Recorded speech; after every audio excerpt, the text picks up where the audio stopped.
Olá, pessoal! Hoje falaremos um pouco sobre os temas abordados no primeiro módulo de Biologia das Espermatófitas. Iniciaremos o conteúdo abordando raízes e caules. Raiz é um órgão subterrâneo responsável pela fixação da planta, extração de nutrientes e também pode funcionar como órgão de reserva, como é o caso da beterraba, batata doce e aipim. As raízes possuem colo, zona de ramificação, zona de crescimento, coifa e zona pilosa. Os sistemas radiculares podem ser pivotantes ou fasciculados. Em relação às suas origens, podem ser normais ou adventícias. As raízes e os caules podem ser aquáticos, subterrâneos e aéreos. O caule é um órgão vegetativo que geralmente sustenta folhas, flores e frutos para armazenar reservas de alimentos. Ao contrário das raízes, os caules possuem nós entre nós, presença de gemas e botões vegetativos, geralmente de eutropismo negativo, geralmente são aclorofilados e aéreos.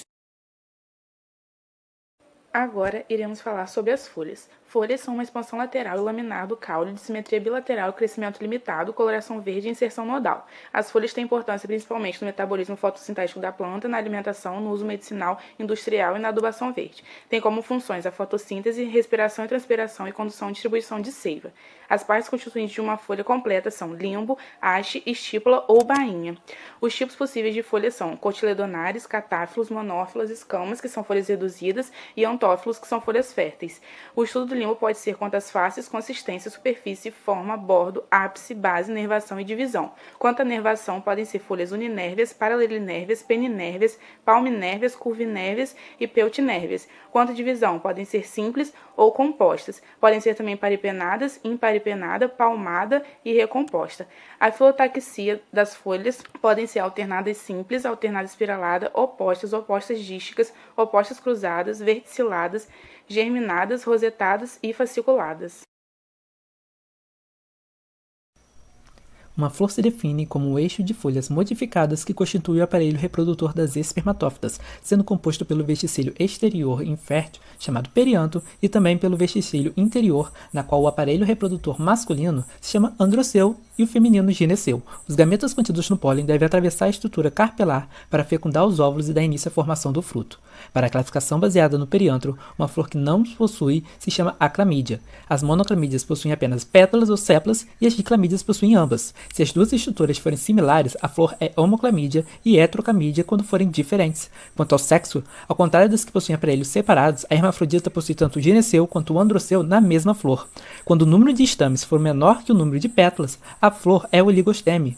Quando forem o mesmo número, isosteme. Quando forem o dobro, diplosteme. E quando um número for maior ainda, polisteme. Em relação à posição do ovário, será súpero quando acima da sépala, semi-ínfero quando estiverem na mesma altura, inferior quando estiverem abaixo.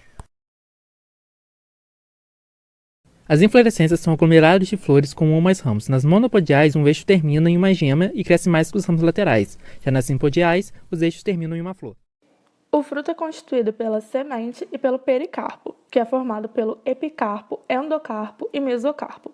Os frutos podem ser monospérmicos, com uma semente, dispérmicos, com 2 sementes, trispérmicos, com 3 sementes, ou polispérmicos, com várias sementes. Eles também podem ser secos ou carnosos, de acordo com a sua consistência. Eles também podem ser simples, múltiplos, infrutescentes, partenocárpicos ou pseudofrutos. A semente é o óvulo que se desenvolve depois da fecundação.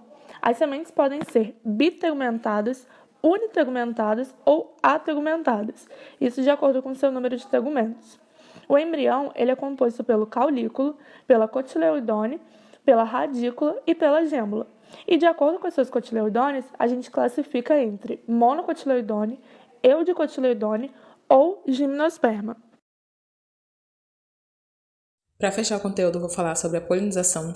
Para começar, a flor é o órgão sexual responsável pela reprodução da planta. É a primeira etapa da fertilização, que consiste na chegada do pólen na superfície estigmática, chamada de polinização. Em seguida, ocorre a transferência de grãos de pólen das anteiras de uma flor, da masculina, para o estigma da outra, feminina. A transferência pode ocorrer nas anteiras do estigma da mesma flor ou de flores diferentes em uma mesma planta, que é denominada autopolinização, ou em plantas diferentes, chamada de polinização cruzada. Os agentes polinizadores podem ser abióticos, como a água e o vento, e bióticos, como animais vertebrados ou invertebrados. E as vantagens da polinização por animais é o menor gasto energético e a maior possibilidade de polinização cruzada, principalmente em populações distantes. E os polinizadores, no geral, podem ser atraídos pelo visual, odorífero, recursos nutritivos, não nutritivos e atração por decepção. E é isso, obrigada pela atenção.